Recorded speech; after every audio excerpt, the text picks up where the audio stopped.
My dear students और most welcome on मेरे वाले notes platform. My name is Lamina Naseem और चलिए आइए स्टार्ट करते हैं आज के इस इंफॉर्मेटिव वीडियो को। ये जो सेशन है ये वो सारे एस्पिरेंट्स के लिए इंपॉर्टेंट होने वाला है जो गेट 2023 एंड 2024 की प्रिपरेशन का प्लान कर रहे हैं। आप कॉलेज गोइंग स्टूडेंट हो सकते हो, आप जॉब गोइंग स्टूडेंट हो सकते हो, इसी के साथ साथ आप पास आउट स्टूडेंट हो सकते हो। आप इसमें से किसी भी कैटेगरी में लाई कर रहे हो, first year, second year, third year में हो, फाइनल ईयर में हो, आप ये सेशन को पूरा कंप्लीट देखिएगा क्योंकि यहाँ पर मैं सिर्फ और सिर्फ पेपर के पैटर्न, एग्जामिनेशन के डेट और सिलेबस के बारे में बात नहीं करूंगी। मैं ओवरऑल एग्जाम के बारे में बात करने वाली हूं कि एक्चुअली में गेट एग्जामिनेशन क्या है और क्या क्या चीजें इसमें इन्वॉल्व करनी पड़ती हैं अगर आपको एक अच्छी रैंक चाहिए। जी हाँ, अगर आप 95 प्लस मार्क्स को थंबनेल पर देख के आए हो तो आप 95 प्लस मार्क्स स्कोर कर सकते हो, मगर 95 प्लस मार्क्स स्कोर करने के लिए आपको बहुत सारी चीजें इंक्लूड करानी पड़ेंगी अपनी प्रिपरेशन में।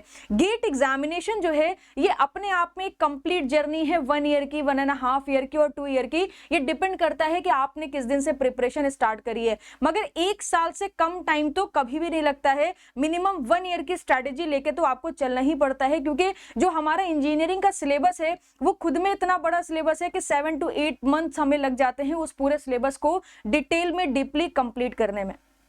तो यहां पर मैं क्या डिस्कस करने वाली हूं कि गेट एक्चुअली में जो जर्नी है उस जर्नी में आपको क्या क्या चीजें इंक्लूड करानी पड़ती हैं जिससे आप एक अच्छी रैंक को जनरेट कर पाओ और किसी अच्छी जगह सिलेक्शन ले पाओ। तो चलिए आइए स्टार्ट करते हैं इस सेशन को छोटे से इंट्रोडक्शन के साथ। जैसे कि आप मेरा नाम जानते हो, मेरा नाम लामिया नसीम है and I mentored more than 50,000 student. Mechanical के सब्जेक्ट्स में पढ़ाती हूँ, 3 साल से गेट एनईएससी कैटेगरी में पढ़ा रही हूँ। सो बहुत सारी चीजें देखी हैं, बहुत सारे एक्सपीरियंस देखे हैं जिन्होंने बहुत अच्छी रैंक भी लेके आए हैं, बहुत सारे स्टूडेंट्स में फेल्योर भी मैंने देखे हैं जिनका सिलेक्शन नहीं होता है। तो हर एक पॉइंट के ऊपर बात करूंगी कि क्या क्या चीजें करनी है थ्रू आउट द जर्नी और क्या क्या चीजें आपको नहीं करनी है। तो चलिए आइए स्टार्ट करते हैं आज के सेशन को। और how to crack the GATE examination ये हमारा आज का टाइटल है और इसमें हम लोग डिस्कस करेंगे अबाउट गेट एग्जामिनेशन। ठीक है भाई, उसके बाद हम डिस्कस करेंगे पेपर का पैटर्न क्या होता है, सिलेबस क्या होता है, गेट ही हमें क्यों करना चाहिए, व्हाई गेट। ये भी एक क्वेश्चन अपने आपके मन में आता होगा कि भाई इससे ऐसा क्या ही हो जाएगा, गेट क्यों करना चाहिए। सो व्हाई गेट का भी जो हमारे पास एक क्वेश्चन मार्क है इसको भी मैं कंप्लीटली एलिमिनेट करने की कोशिश करूंगी। प्रिपरेशन स्टार्टिंग से पहले भी आपको कुछ इंपॉर्टेंट पॉइंट्स पता होने चाहिए, तो उसके बारे में भी मैं आपसे बात करने वाली हूँ। Point to be remember before start preparation for the GATE examination. GATE examination के कुछ अपने पिलर्स हैं, वो पिलर्स के बारे में आपको इंफॉर्मेशन होनी चाहिए। लाइक अगर आप through out the journey preparation कर रहे हो तो कौन कौन से पॉइंट पर आपको एम्फसाइज करना है, कौन कौन से पिलर्स आपको अपने साथ लेके चलने हैं, वो बहुत ज्यादा इंपॉर्टेंट है एक बेटर रैंक के लिए। तो यहाँ पर मैं पिलर्स ऑफ गेट एग्जामिनेशन के बारे में भी बात करेंगे। देन मोस्ट इंपॉर्टेंट स्ट्रैटेजी, हमारी क्या स्ट्रैटेजी होनी चाहिए और क्या क्या चीजें इसमें इन्वॉल्व होती हैं, वे सारी चीजों के ऊपर बात करेंगे। References and source of study के ऊपर मैं आपसे बात करने वाली हूँ। That plays a very important role कि आप कहाँ से कंटेंट कंज्यूम कर रहे हो, कहाँ से सब्जेक्ट कवर कर रहे हो, वो कंटेंट की क्वालिटी क्या है, ये बहुत ज्यादा मैटर कर जाता है। तो references and source of study के बारे में भी मैं बात करने वाली हूँ। नोट्स एंड शॉर्ट नोट्स के बारे में भी बात करेंगे कि नोट बनाना है, शॉर्ट नोट बनाना है, क्या क्या चीजें इंपॉर्टेंट है इसमें और किस तरीके से आपको शॉर्ट नोट्स क्रिएट करने हैं। टाइम मैनेजमेंट के बारे में भी बात करेंगे कि आप कॉलेज गोइंग स्टूडेंट हो या पास आउट स्टूडेंट हो। या देखो, कॉलेज गोइंग स्टूडेंट और वर्किंग स्टूडेंट की हालत ऑलमोस्ट सेम ही होती है, सबको ड्यूटी करनी पड़ती है 9 to 5 की। आप कॉलेज में जाके चाहे ड्यूटी करो, चाहे आप ऑफिस में जाके ड्यूटी करो। और एक बच्चा होता है जो पास आउट कंप्लीटली फ्री होता है और विलिंग होता है गेट एग्जामिनेशन के लिए। तो दोनों के पॉइंट ऑफ व्यू से टाइम मैनेजमेंट के बारे में बात करेंगे। Then this particular thing plays a very important role, revision. ठीक है ना, तो हम रिवीजन के ऊपर भी बात करेंगे कि आखिर किस तरीके से रिवीजन करने की जरूरत है अगर आप गेट एग्जामिनेशन की प्रिपरेशन कर रहे हो। तो सबसे पहले मैं बात करती हूं अबाउट गेट एग्जामिनेशन। तो अभी अगर आप देखोगे नेक्स्ट ईयर का प्लान कर रहे होंगे तो 2023 का, तो उसी के पॉइंट ऑफ व्यू से मैं सारी चीजें बताती हूं क्योंकि 24 आते आते हो सकता है कुछ चीजें चेंज हो, तो जो भी अपडेट होगी वो आपको इसी प्लेटफॉर्म पर देखने को मिलती रहेगी। तो चैनल को सब्सक्राइब जरूर कर लीजिएगा। तो गेट का जो फुल फॉर्म है वो है ग्रेजुएट एप्टीट्यूड टेस्ट। ठीक है भाई, 90% क्वेश्चन न्यूमेरिकल्स होते हैं। तो यहाँ पर भाई ये इंपॉर्टेंट पॉइंट है। क्यों इंपॉर्टेंट है? क्योंकि न्यूमेरिकल है तो यहाँ पर आपको क्वेश्चंस की प्रैक्टिस बहुत बेटर तरीके से करनी पड़ेगी। ठीक है ना, question practice plays a very important role in GATE examination. तो यहाँ पर ये चीज आपको ध्यान रखनी है। गेट स्कोर कार्ड जो भी आपका जनरेट होता है वो 3 साल के लिए वैलिड होता है फॉर IITs, एंड अगर आप PSUs के पॉइंट ऑफ व्यू से बात करोगे तो वो फ्रेश गेट स्कोर कार्ड आपसे मांगते हैं। अगर आपने 2023 में गेट क्लियर करा है तो 2023 में जो भी रिक्रूटमेंट होंगे उसमें आप एलिजिबल होगे, देन पुराना गेट स्कोर कार्ड आपका वर्क नहीं करेगा इन PSUs। ओके, बट IIT के लिए आप 3 साल तक इसको यूज कर सकते हो। आपने फर्स्ट जिस साल गेट निकाला, आपने एडमिशन नहीं लिया, नेक्स्ट ईयर आपका मन करा तो you can use the GATE score card for the next 3 years। ठीक है भाई। CBT कंप्यूटर बेस्ड टेस्ट होता है और यहाँ पर वर्चुअल कैलकुलेटर अलाउड होता है। इट्स कंप्लीटली क्लियर कि भाई 90% अगर न्यूमेरिकल्स पूछे जा रहे हैं तो कैलकुलेटर तो देना पड़ेगा, ताकि जो भी कैलकुलेशन है वो हम वर्चुअल कैलकुलेटर पर कर सके। ठीक है, तो जिसको भी वर्चुअल कैलकुलेटर चलाना नहीं आता है, इस पे मैंने एक प्रैक्टिस सेशन कंडक्ट करा था, इसी प्लेटफॉर्म पर रिसेंट वीडियोस में आपको मिल जाएगा, आप प्रैक्टिस कर सकते हो फॉर गेट 2022 एग्जामिनेशन। बट अगर आप 2023 और 2024 के एस्पिरेंट हो तो पहले भी सुन लो मैं क्या क्या बताने वाली हूँ। लाइक बियॉन्ड योर माइंड ये सेशन जाने वाला है, तो पूरा ध्यान से डिटेल में सुनने की कोशिश करो। एलिजिबिलिटी क्राइटेरिया वैसे तो बहुत लंबा है, बट मैं बीटेक स्टूडेंट्स को पढ़ाती हूँ तो मैंने वही क्राइटेरिया यहाँ पर लिया है कि 3rd ईयर के स्टूडेंट्स एलिजिबल हैं, फाइनल ईयर के स्टूडेंट एलिजिबल हैं, पास आउट स्टूडेंट एलिजिबल हैं, कोई भी एज लिमिट नहीं है, आप 70 साल की उम्र में भी गेट एग्जामिनेशन दे सकते हो। और फीमेल की फीस 750 रुपीज रहती है और मेल की फीस 1500 रुपीज रहती है। ये रजिस्ट्रेशन फीस है। एंड इसी के साथ अगर मैं बात करूं कब रजिस्ट्रेशन स्टार्ट होते हैं तो सितंबर मंथ में स्टार्ट होते हैं। तो सितंबर 2022 में आपका रजिस्ट्रेशन स्टार्ट होगा फॉर 2023। देन एडमिट कार्ड आपका जनवरी में आ जाएगा। फरवरी मंथ का जो फर्स्ट वीक होता है उसमें आपके एग्जामिनेशन की डेट्स होती हैं 5th to 13 फरवरी के बीच में। देन मार्च में आपका रिजल्ट अनाउंस हो जाता है। ठीक है भाई, तो ये कुछ इंपॉर्टेंट डेट्स है और जैसे ही मार्च में रिजल्ट अनाउंस होता है उसके बाद PSUs के रिक्रूटमेंट स्टार्ट हो जाते हैं और IITs में एडमिशंस भी शुरू हो जाते हैं। तो ये रजिस्ट्रेशन का आपके पास डेटा आ गया। 3 घंटे का ये आपका पेपर होता है, कंप्यूटर बेस्ड टेस्ट है, इसका ड्यूरेशन 3 आवर है। पूछा क्या जाता है, जनरल एप्टीट्यूड आता है और उसी के साथ साथ आपका जो भी आपकी ब्रांच है, इलेक्ट्रिकल है तो इलेक्ट्रिकल का आएगा, मैकेनिकल है तो मैकेनिकल का आएगा, सिविल है तो सिविल का आएगा। और इसी के साथ साथ इसमें इंजीनियरिंग मैथमेटिक्स भी इन्वॉल्व होती है। इंजीनियरिंग मैथमेटिक्स और general aptitude highly weightage subject है, तो वेटेज के पॉइंट ऑफ व्यू से भी अभी हम लोग बात करने वाले हैं। तो सेक्शन की बात करें तो 2 सेक्शन होता है, एक आपका जनरल एप्टीट्यूड जो common for all the branches है, देन सिलेक्टेड लाइक आपने कौन सा पेपर चूज करा, मैकेनिकल है तो मैकेनिकल, इलेक्ट्रिकल है तो इलेक्ट्रिकल, जैसे कि मैंने आपको पहले ही ये बात बताई। टाइप ऑफ क्वेश्चंस की अगर मैं बात करूं तो मल्टीपल चॉइस क्वेश्चन मिलेंगे, multiple selection question, numerical answer type. यहां पर आपको स्पेस दे दिया जाएगा जिसमें आपको अपना आंसर फिल करना है। यहां पर मोर देन 1 आंसर आपके करेक्ट होंगे और यहां पर सिर्फ एक आंसर आपका करेक्ट होगा, लाइक एक ऑप्शन आपका करेक्ट होगा, वही आपको लगाना है। यहां पर मोर देन 1 ऑप्शन करेक्ट होंगे और यहां पर कोई ऑप्शन नहीं देगा। न्यूमेरिकल आंसर टाइप में आपको ब्लैंक स्पेस दे देगा, उसी में आपको आपका अपना आंसर फिल करना रहता है। नंबर ऑफ क्वेश्चंस की बात करें तो टोटल 65 क्वेश्चंस आपके होते हैं, जिसमें से 10 क्वेश्चन जनरल एप्टीट्यूड से आते हैं और 55 question engineering mathematics plus your technical syllabus. ठीक है, जो भी आपकी ब्रांच है उससे क्वेश्चन 55 प्लस इसी में ही आपकी इंजीनियरिंग मैथमेटिक्स इंक्लूड रहती है। तो जनरल एप्टीट्यूड का अगर आप वेटेज देखोगे तो हर साल का फिक्स वेटेज है 15 मार्क्स। इंजीनियरिंग मैथमेटिक्स का भी फिक्स रहता है 13, ये कभी 15 हो जाता है बट 13 तो मिनिमम रहता ही रहता है। रेस्ट 72 मार्क्स आपका जो है वो आपके सिलेक्टेड सब्जेक्ट्स होते हैं। आपकी जो कोर ब्रांच है उसके सब्जेक्ट का वेटेज उसमें जितने भी सब्जेक्ट है उसका वेटेज आपका 72 मार्क्स रहता है। तो आप काउंट कर सकते हो टोटल 100 मार्क्स यहाँ पर आपको देखने को मिल जाएंगे। तो 100 मार्क्स का पेपर है, 3 घंटे का पेपर है, MCQ, MSQ, NET आपसे पूछा जाएगा।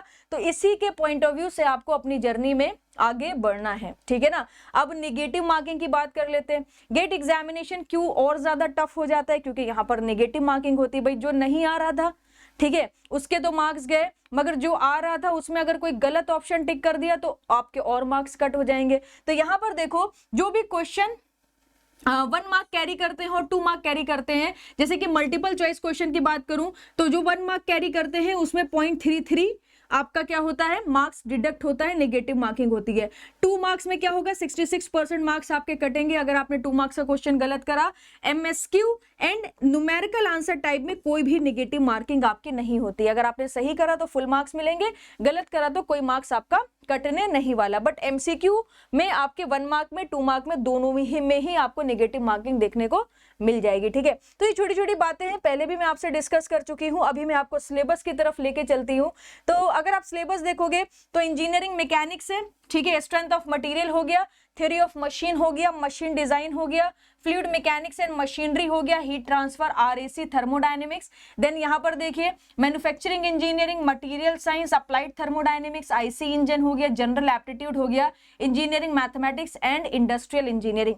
अब अगर आप ये सिलेबस को देखोगे तो ये सिलेबस मैंने स्पेशली मैकेनिकल इंजीनियरिंग स्टूडेंट्स के लिए यहाँ पर लिखा हुआ है। अगर आप सिविल के हो तो आपके सिविल के फर्स्ट ईयर से लेकर फाइनल ईयर तक जितने भी सब्जेक्ट है सारे के सारे गेट में आएंगे। कंप्यूटर साइंस से हो, इलेक्ट्रिकल से हो, आप यहाँ पर ये जो कॉलम है आप अपनी ब्रांच के अकॉर्डिंग फिल कर सकते हो, और यहाँ पर वेटेज भी अपनी ब्रांच के अकॉर्डिंग फिल कर सकते हो। As I am from mechanical background, I am from mechanical department, so यहाँ पर मैं मैकेनिकल के पॉइंट ऑफ व्यू से ही सिलेबस और वेटेज को आपके लिए बताने वाली हूँ। ठीक है, बट बाकी सारी चीजें सभी के लिए कॉमन रहेंगी, तो कोई भी ये सेशन को फॉलो कर सकता है। इंजीनियरिंग मैकेनिक्स जो है, अगर आप इसका वेटेज देखोगे तो एवरी ईयर 2 to 3 मार्क्स के बीच में वेरी करता है, कभी 1 मार्क, कभी 2 मार्क, कभी 3 मार्क्स का आ जाता है, कभी 4 मार्क्स का आ जाता है, बट अगर आप एवरेज मार्क्स देखोगे तो 2 to 3 मार्क्स के बीच में आपको यहाँ पर वेरिएशन देखने को मिल जाएगा। ठीक है भाई, स्ट्रेंथ ऑफ मटेरियल अगर आप देखोगे तो 7 to 8 मार्क्स का आता है। थ्योरी ऑफ मशीन को फोकस करिए, 9 to 11 marks, machine design 3 to 4 marks, fluid mechanics and machinery total मिला के 9 to 11 मार्क्स के बीच में वेरी करता है। हीट ट्रांसफर 5 to 6 मार्क्स के बीच में वेरी करता है। RAC 2 to 3 marks, thermodynamics 7 to 8 marks. इसी के साथ साथ manufacturing engineering 12 to 15 marks and material science 2 to 3 marks. अगर आप दोनों को कंबाइन करके देखोगे तो 16 to 18 मार्क्स के बीच में एवरी ईयर आपको वेरिएशन देखने को मिलेगा ये सब्जेक्ट्स में। ठीक है, जहां पर मैक्सिमम वेटेज आपका मैन्युफैक्चरिंग इंजीनियरिंग का होता है, लाइक कास्टिंग हो गया, वेल्डिंग हो गया, ठीक है ना, और भी कई सारे चैप्टर्स हैं इसमें। तो आप जब सिलेबस चेक करोगे तो आपको प्रॉपर तरीके से सारी चीजें लिखी हुई दिख जाएंगी। अप्लाइड थर्मोडायनेमिक्स अगर आप देखोगे 5 to 6 मार्क्स है, IC engine 3 to 4 marks, general aptitude पूरा 15 मार्क्स फिक्स है। ठीक है भाई, और इंजीनियरिंग मैथमेटिक्स भी 13 मार्क्स फिक्स है, और इंडस्ट्रियल इंजीनियरिंग 7 to 8 मार्क्स यहाँ पर आपको देखने को मिलता है। तो अगर आप सब्जेक्ट्स को ध्यान से देखोगे ना तो सबसे पहले आपको ये आइडेंटिफाई करना है कि हाईली वेटेड सब्जेक्ट्स कौन सा सब्जेक्ट ज्यादा पूछा जा रहा है। फिर उसके अकॉर्डिंग हमें ये डिसाइड करना है कि अगर भाई इस सब्जेक्ट की आने की प्रोबेबिलिटी सबसे ज्यादा है तो इस सब्जेक्ट पर कमांड भी उतनी बेटर करनी, क्योंकि भाई ये 8 मार्क्स का पूछा जाएगा, और अगर मेरी इसमें कमांड अच्छी हो तो पूरे 8 मार्क्स हम सिक्योर कर सकते हैं बड़ी आसानी से। तो यहाँ पर मैं कुछ सब्जेक्ट में स्टार बनाने की कोशिश करती हूँ, ध्यान से देखिएगा। ठीक है, पहला सब्जेक्ट हो गया आपका स्ट्रेंथ ऑफ मटेरियल। ठीक है भाई, ये एक इंपॉर्टेंट सब्जेक्ट है। थ्योरी ऑफ मशीन एक इंपॉर्टेंट सब्जेक्ट है। फ्लूइड मैकेनिक्स एंड मशीनरी एक इंपॉर्टेंट सब्जेक्ट है। बेसिक थर्मोडायनेमिक्स आपका एक इंपॉर्टेंट सब्जेक्ट है। तो 4 इंपॉर्टेंट सब्जेक्ट आपको यहाँ पर देखने को मिल रहे होंगे। इसी के साथ अगर आप यहाँ पर देखोगे तो मैन्युफैक्चरिंग इंजीनियरिंग एक इंपॉर्टेंट सब्जेक्ट है। देन एप्टीट्यूड हो गया, ठीक है भाई, मैथमेटिक्स हो गया, और इंडस्ट्रियल इंजीनियरिंग हो गया। तो यहाँ पर 4 सब्जेक्ट ये हो गए, 3 सब्जेक्ट आपके, नॉट 4 सब्जेक्ट यहाँ पर हो गए। तो टोटल 8 सब्जेक्ट ऐसे सब्जेक्ट है जो आपके हाईली वेटेड सब्जेक्ट है, जिसमें आपको जम के मेहनत करनी है। मैं आपको बताऊंगी किस तरीके से प्रिपरेशन स्टार्ट करनी है। जैसे कि मैंने आपसे बोला कि ये एक जर्नी है, यहाँ पर सिर्फ सिलेबस, पैटर्न और वेटेज से फर्क नहीं पड़ता है, किस तरीके से आपको स्टेप बाय स्टेप आगे चलना है, क्या क्या इंग्रेडिएंट इसमें आपको इन्वॉल्व करने पड़ेंगे मेंटल लेवल पर, फिजिकल लेवल पर, वो सारी चीजें यहाँ पर इंपॉर्टेंट है, और वो सब कुछ मैं आज आपके साथ डिस्कस करने वाली हूँ। टाइम थोड़ा ज्यादा लगेगा, मगर हर एक चीज आपको पता भी चल जाएगी आज के सेशन के बाद। ठीक है भाई, तो हमें सिलेबस समझ आ गया कि सिलेबस क्या है और इसमें कौन सा सब्जेक्ट कितना ज्यादा इंपॉर्टेंट है, यानी कौन सा सब्जेक्ट हाईली वेटेड सब्जेक्ट है, कौन सा लो वेटेज है, कौन सा मीडियम वेटेज सब्जेक्ट है। उसी के अकॉर्डिंग हम प्रिपरेशन स्टार्ट कर सकते हैं। अब मैं नंबर ऑफ पेपर्स की बात करती हूँ। जो भी ऐसे स्टूडेंट्स हैं जो मैकेनिकल के हैं, वो मैकेनिकल का फर्स्ट पेपर फिल कर सकते हैं, बट वो सेकंड पेपर भी अगर फिल करना चाहें तो फिल कर सकते हैं। Second paper is not compulsory. ठीक है, सपोज कर लो आपको मैकेनिकल का पेपर देना था, फिर आपने सोचा कि आप एक्सी यानी इंजीनियरिंग साइंस से भरना चाहते हो, ठीक है, पीआई से फॉर्म भरना चाहते हो, केमिकल से फॉर्म भरना चाहते हो, मरीन से, एरोस्पेस इंजीनियरिंग से, मरीन एंड नेवल आर्किटेक्चर, ये पूरा हो गया, इससे आप फॉर्म भरना चाहते हो, तो सेकंड पेपर को भरने के लिए only for the mechanical, civil के लिए अलग ऑप्शंस हैं, इलेक्ट्रिकल के लिए अलग ऑप्शंस हैं, ठीक है ना। बट आप एक से ज्यादा पेपर दे सकते हो, आप किसी भी ब्रांच से हो, आप एक से ज्यादा पेपर देना चाहो आप दे सकते हो। पहला पेपर आपकी कोर ब्रांच से होगा और दूसरा पेपर आपको जो ऑप्शंस देंगे उसमें से कोई एक आप सिलेक्ट कर सकते हो। तो मैकेनिकल के जो स्टूडेंट हैं वो ये 5 ऑप्शन में कोई एक ऑप्शन चूज करके 2 पेपर एक ही साल में दे सकते हैं। तो मैकेनिकल से फायदा क्या है, मैकेनिकल का जो गेट स्कोर कार्ड है ये आईआईटीज, पीएसयू सबके लिए एप्लीकेबल होगा। बट यहां से जो गेट स्कोर कार्ड जनरेट होगा वो सिर्फ और सिर्फ कुछ सिलेक्टेड आईआईटीज में ही एप्लीकेबल होने वाला है। अगर आप चाहो कि आपने एक्सी से फॉर्म भर दिया और आप चाहते हो कि आपको पीएसयू में सिलेक्शन हो जाए, आपको जॉब मिल जाए, तो इससे नहीं मिलेगा, ठीक है ना। तो अभी भी स्टिल अगर आप देखोगे तो आपकी कोर ब्रांच की जो वैल्यू है वो ज्यादा है as comparison to the optional paper. तो आपको जो फोकस बना के रखना है, if you are preparing for the GATE 2023, GATE 2024, तो आपका जो फोकस होना चाहिए वो आपकी कोर ब्रांच पर ही होना चाहिए। ये सब कचरा है, किसी काम नहीं आने वाला, हायर स्टडीज में काम आ जाएगा। उसके पॉइंट ऑफ व्यू से अगर आप भरना चाहो तो आप भर सकते हो विदाउट एनी प्रॉब्लम, ठीक है। अगर आप पीएसयूज में जाना चाहते हो तो कितने मार्क्स सिक्योर करने पड़ेंगे, 100 मार्क्स का गेट का पेपर है, 75 मार्क्स आपको चाहिए होंगे, इससे भी ज्यादा, मतलब 75 प्लस का मतलब है 78 79 मार्क्स आपको रिक्वायर्ड होंगे अगर आप यहां पर पीएसयूज में सिलेक्शन चाहते हो। अगर आप हायर स्टडीज के लिए जाना चाहते हो तो आपको यहां पर 70 प्लस मार्क्स रिक्वायर्ड होंगे। तो आप देख सकते हो कि गेट का जो कट ऑफ है वो तो 36 37 ही जाता है, ठीक है ना। बट उससे हमारा काम नहीं चलना, इसका मतलब है हमें एक बेटर रैंक के लिए प्रिपेयर करना है, ना कि जस्ट कट ऑफ के लिए प्रिपेयर करना है। तो उतना ही हार्ड वर्क चाहिए, उतना ही डेडिकेशन चाहिए और उतना ही कंसिस्टेंट वे में आपको प्रिपरेशन करनी पड़ेगी। अदरवाइज ये मार्क्स स्कोर कर पाना नेक्स्ट टू इम्पॉसिबल है। और अगर आप 95 प्लस मार्क्स स्कोर करना चाहते हो तो इसके बाद का जो काम है ना वो पूरा का पूरा आपका जो एटीट्यूड है उस पर डिपेंड करता है, आपका जो डिसिप्लिन है उस पर डिपेंड करता है।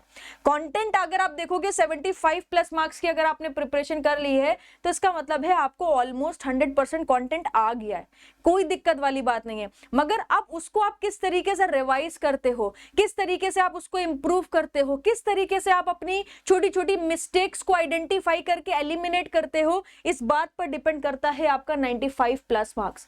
जितना 95 प्लस मार्क्स वाले को आता है उतना ही 75 प्लस मार्क्स वाले को भी आता है, मगर इन दोनों के एटीट्यूड में डिफरेंस मिलेगा, इन दोनों के एनालिसिस में आपको डिफरेंस देखने को मिलेगा, ठीक है ना। इन दोनों के डिसिप्लिन में आपको डिफरेंस देखने को मिलेगा। तो अगर आप ये कुछ चीजें इन्वॉल्व करते हो अपनी प्रिपरेशन में तो आप यहां से यहां जंप हो जाओगे, कोई भी दिक्कत वाली बात नहीं है, ठीक है भाई।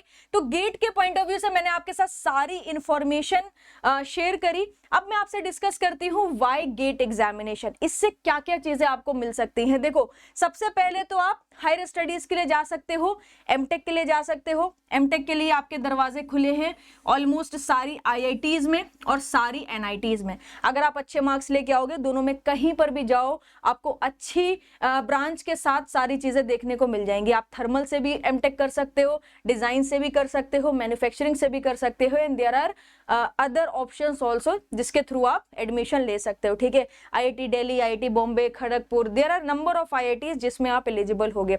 इसी के साथ आप डुअल डिग्री गेट एग्जामिनेशन के थ्रू आप डुअल डिग्री के लिए अप्लाई कर सकते हो, जैसे कि एमटेक प्लस पीएचडी हो गया इन आईआईटीज एनआईटीज। और इसी के साथ साथ आप फॉरेन कंट्रीज में जाके भी ये डुअल डिग्री प्रोग्राम में अप्लाई कर सकते हो, कोई भी दिक्कत वाली बात नहीं है, ठीक है ना। काफी सारी ऐसी कंट्रीज हैं जो गेट स्कोर कार्ड के थ्रू मास्टर्स प्रोग्राम आपको ऑफर करते हैं, तो आप उधर भी जा सकते हो विदाउट एनी प्रॉब्लम। कुछ आरएनडी ऑर्गेनाइजेशन है जो डायरेक्टली रिक्रूटमेंट करती हैं गेट स्कोर कार्ड के बेसिस पर, जिसमें से एक प्रेस्टिजियस ऑर्गेनाइजेशन है आपकी बार्क।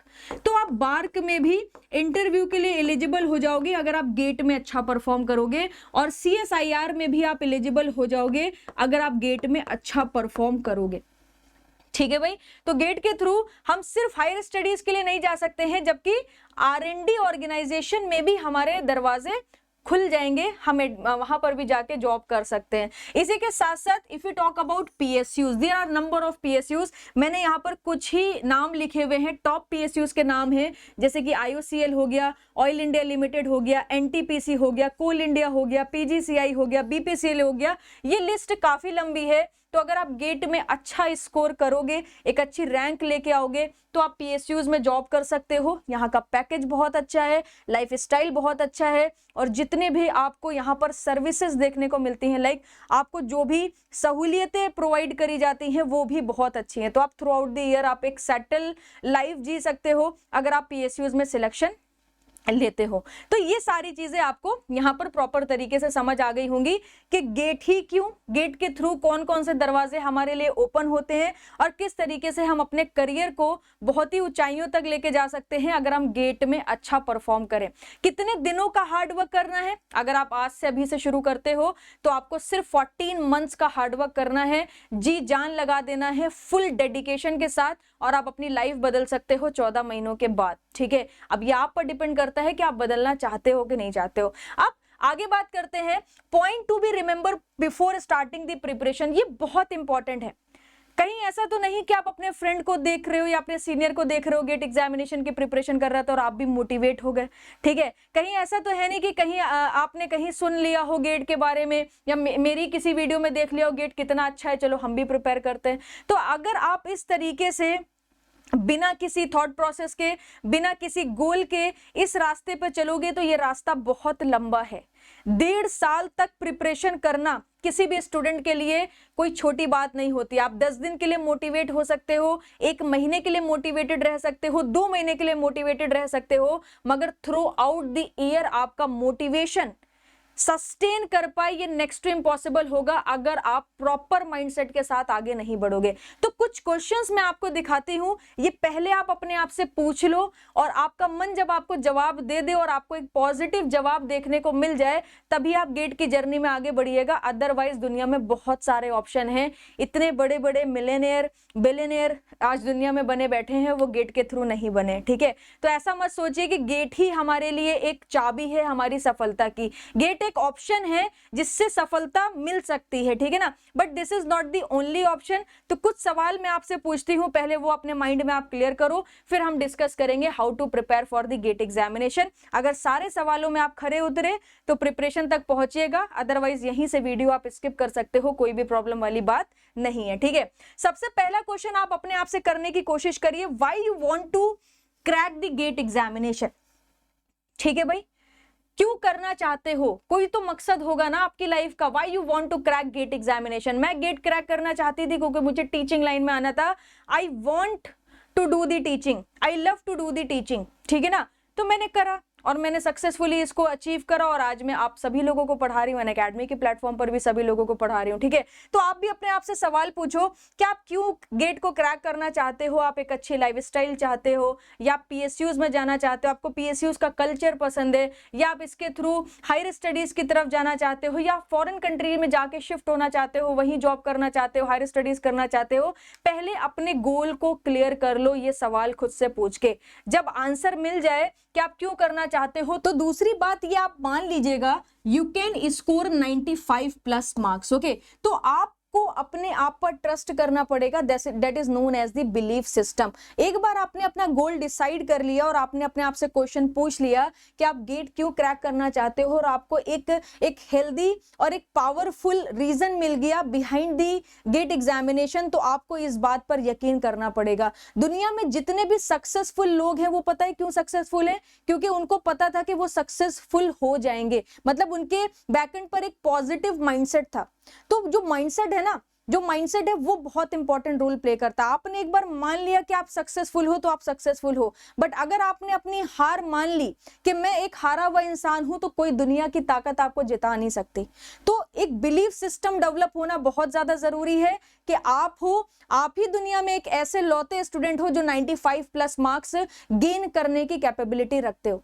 तो अगर आपने पहला वाला क्वेश्चन का आंसर मिल गया है आपको, तो यहां पर अपनी कॉपी में, हर एक कॉपी में लिख दो, I am going to score the 95 plus marks. आप जितनी भी कॉपी अपनी बनाओगे, जितनी भी कॉपी आप अपनी बनाओगे, सब पे आपको लिखना पड़ेगा I am going to score the 95 plus marks. That will be your belief system. वो आपका एक पॉजिटिव बिलीफ सिस्टम होने वाला है। इसी के साथ साथ आगे बात करते हैं, बहाने बनाने छोड़ने पड़ेंगे। Stop making the excuses. ये हमारी बड़ी पुरानी आदत है, हम स्कूल में करते आ रहे हैं कि भाई हम बीमार थे तो हमसे असाइनमेंट्स नहीं हुए, फिर हमने कॉलेज में बहाने बनाना स्टार्ट करे कि ये प्रॉब्लम थी, वो प्रॉब्लम थी, ये मेरा दोस्त अच्छा नहीं था, या मेरी संगत अच्छी नहीं थी, इस वजह से मैं अच्छा नहीं निकला। There are number of reasons जिसको हम ब्लेम कर करके अपने फेल्योर को छुपाने की कोशिश करते हैं, ठीक है। तो जैसे कि एक पिक्चर है, ये पिक्चर आपको यही शो करने की कोशिश कर रही है। I just don't know how, like कैसे किस तरीके से पेंटिंग करनी है। तो अगर आप एक्सक्यूजेस बना रहे हो ना, आप अपने पेरेंट्स से एक्सक्यूज बना सकते हो, अपनी फैमिली से एक्सक्यूज बना सकते हो, मगर खुद से कैसे एक्सक्यूज बनाओगे? पता है, हम अपने मन को बहलाने के लिए खुद से ही झूठ बोलने लगते हैं कि भाई ये टफ था, या इसमें मन नहीं लग रहा था, ये प्रॉब्लम थी, या मेरे पास रिसोर्सेज अच्छे नहीं थे, मेरी मम्मी ने तो मुझे बुक खरीदने के पैसे नहीं दिए, मैं तो बहुत गरीब हूं, मेरे पास तो कोचिंग करने के पैसे नहीं है, इसलिए मेरा गेट नहीं निकल रहा है। All these are the shits in the universe, ठीक है ना। इसके ऊपर बिल्कुल बिलीव नहीं रखना है, क्योंकि अगर आप लाइफ में कुछ भी करना चाहते हो तो हर एक चीज आपके अकॉर्डिंग होगी, और अगर आप सिचुएशन से भागना चाहते हो तो बहुत सारे ब्लेम्स हैं जिनको यूज करके आप सिचुएशन से भाग सकते हो, अब उसको मत फेस करो। तो यहाँ पर अगर आप देखोगे तो यही लिखा है कि अगर नहीं आता है तो प्रैक्टिस करो, सीख लो, ठीक है ना। प्रैक्टिस नहीं कर पा रहे हो, कैसे सीखना ये नहीं पता है, तो भाई किसी से पूछ लो जो इसके बारे में जानता हो, और उससे इंस्पिरेशन ले लो और उसके बाद काम करना स्टार्ट कर दो। तो एक्सक्यूजेस बनाना कम कर दो, और कोई भी ऐसी चीज है जो आपको लग रही है कि बीच का हर्डल है, तो उस हर्डल को रिमूव करने की कोशिश करो। आप नहीं कर पा रहे हो तो एक्सपर्ट से पूछ लो, अपने सीनियर से पूछ लो, अपने पेरेंट्स से पूछ लो, मेरे से पूछ लो। मैं दिन रात आप लोगों के लिए मेहनत करती हूँ, पढ़ाती रहती हूँ, आपके हर एक मैसेज का रिप्लाई देती हूँ टेलीग्राम ग्रुप पर। कुछ नहीं हो रहा है तो मेरे से पूछ लो। मगर क्या है, इस चीज को एक्सक्यूज बना के चीजें लेट गो नहीं करनी है, चीजें छोड़नी नहीं है, आपको चीजों को सुधारना है, ठीक है ना। तो एक्सक्यूजेस बनाना आपको छोड़ना पड़ेगा, तब जाके आप प्रॉपर तरीके से कंसिस्टेंट वे में प्रिपरेशन स्टार्ट कर पाओगे। So be honest with your work. अपने काम के साथ आपको ईमानदार रहना पड़ेगा। मैं बहुत सारे बच्चों से पूछती हूँ कितने घंटे पढ़ते हो? 8 घंटे पढ़ते हैं मैम, 10 घंटे पढ़ते हैं, फिर भी रिजल्ट नहीं आ रहा। तो आप क्या हो ना, आप कहने को तो 8 घंटा 10 घंटा पढ़ रहे हो, मगर आप चेयर पे बैठे हो, आपका मन ही नहीं लग रहा है। आप 8 घंटा पढ़ तो रहे थे, मगर हर 10 मिनट में तो आपको फेसबुक देखनी थी, हर 10 मिनट में आपको इंस्टाग्राम देखना था, अपनी गर्लफ्रेंड से बात करनी थी, या फिर आपको दोस्तों के साथ जाना था, या दोस्तों के साथ वीडियो कॉलिंग पे हमने कुछ एक गपशप कर ली, उसमें टाइम बर्बाद कर दिया, मिलने चले गए, ठीक है ना। तो कहने को तो हम अपने मन को कह देते हैं कि हम 8 घंटा पढ़ रहे हैं, मगर ये हम ही जानते हैं कि वो 8 आवर में कितने नंबर ऑफ आवर आपके इफेक्टिव आवर्स थे। So always try to be honest with your work. अपने काम के साथ हमेशा ईमानदार रहो। जो व्यक्ति अपने काम के साथ ईमानदार रहता है ना, वो दुनिया में बहुत सक्सेस पाता है, अपनी लाइफ में बहुत सक्सेस पाता है। तो अगर आप 4 घंटा भी इफेक्टिवली पढ़ने जा रहे हो ना, तो ऑनेस्टी के साथ वो 4 घंटे को यूटिलाइज करना। उस 4 घंटे में आपको आपका गोल दिखना चाहिए, तभी ये सक्सेस का दरवाजा ओपन होगा। अदरवाइज आप पूरी दुनिया से कहते रहना 8 घंटा पढ़ा, 8 घंटा पढ़ा, बट कोई यकीन नहीं मानेगा। सामने तो आपसे सब कह देंगे कि हाँ लड़के ने 8 घंटा पढ़ा फिर भी नहीं हुआ, चलो कोई बात नहीं, दूसरा काम कर लेना। मगर बैकएंड पे सब यही कहेंगे पता नहीं 8 घंटा क्या ही कर रहा होगा, 8 घंटा कोई पढ़ेगा तो क्यों नहीं गेट एग्जामिनेशन निकलेगा। So always be honest with your work. अगर आप ऑनेस्ट रह सकते हो, then you're most welcome in the journey of GATE. Otherwise, like drop the idea to crack the GATE examination, do something else. There are number of opportunities. ये बात मैंने आपको पहले ही बता दी, ठीक है। अब परसेप्शन क्या होता है, रियलिटी क्या होती है कि भाई हम तो जा रहे थे किसी प्राइवेट नौकरी में। अब प्राइवेट नौकरी तो भाई 10 से 12 हजार मिलते हैं, तो ये तो सबसे बड़ा फेल्योर है। अब मैंने क्या करा, गेट एग्जामिनेशन की जर्नी चूज करी है, जिससे मुझे PSUs मिलता है, जिससे मुझे हायर स्टडीज मिलती है और लाइफ एकदम सेटल हो जाती है। हम एक बढ़िया डिसेंट अमाउंट हम मंथली बेसिस पर रिसीव करते हैं। तो हमने क्या करा, फेल्योर का रास्ता छोड़ दिया और सक्सेस की गाड़ी हमने पकड़ लिया, सक्सेस का रास्ता हमने पकड़ लिया। तो मैं आपको ये बता दूं कि सक्सेस का रास्ता इतना आसान नहीं है। Welcome to the success. So this is your perception, ठीक है भाई, दिस इज योर परसेप्शन। अगर आप सक्सेस को देखोगे, गेट एग्जामिनेशन को देखोगे, तो ये 1 से 1.5 साल का प्रोसेस है। तो खुद से सवाल पूछ लो, are you ready to work in a consistent manner?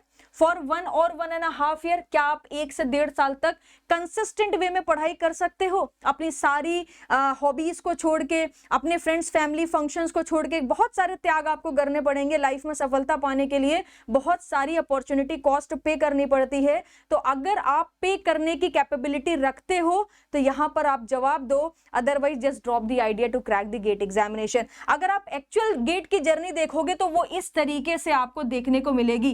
कई जगह पर खड्डे भी मिलेंगे, आपका गिव अप करने का भी मन करेगा मगर गिव अप नहीं करना है। कई बार ऐसी सिचुएशन आएगी कि आपको बहुत ज्यादा डर लगेगा बट स्टिल आपको बिलीव करना है कि नहीं आप कर सकते हो, आपके अंदर वो कैपेबिलिटी है।